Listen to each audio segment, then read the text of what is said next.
Con el número 14 llega la representante de Barbacoa Tacoronte, Fiesta Canaria.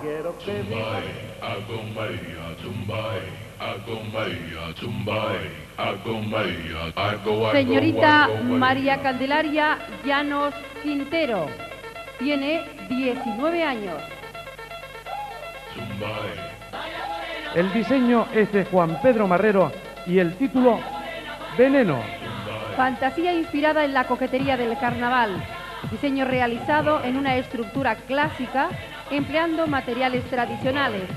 Se han empleado en su confección 1.300 metros de volantes y 9 kilos de plumas de gallo alambradas a mano una a una.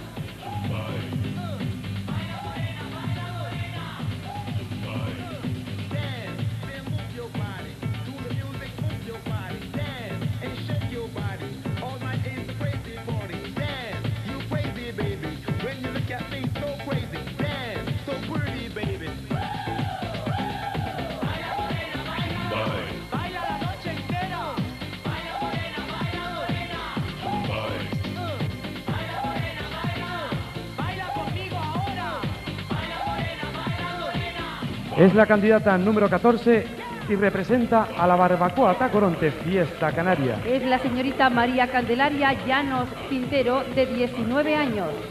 El título del diseño es Veneno y su diseñador ha sido Juan Pedro Marrero.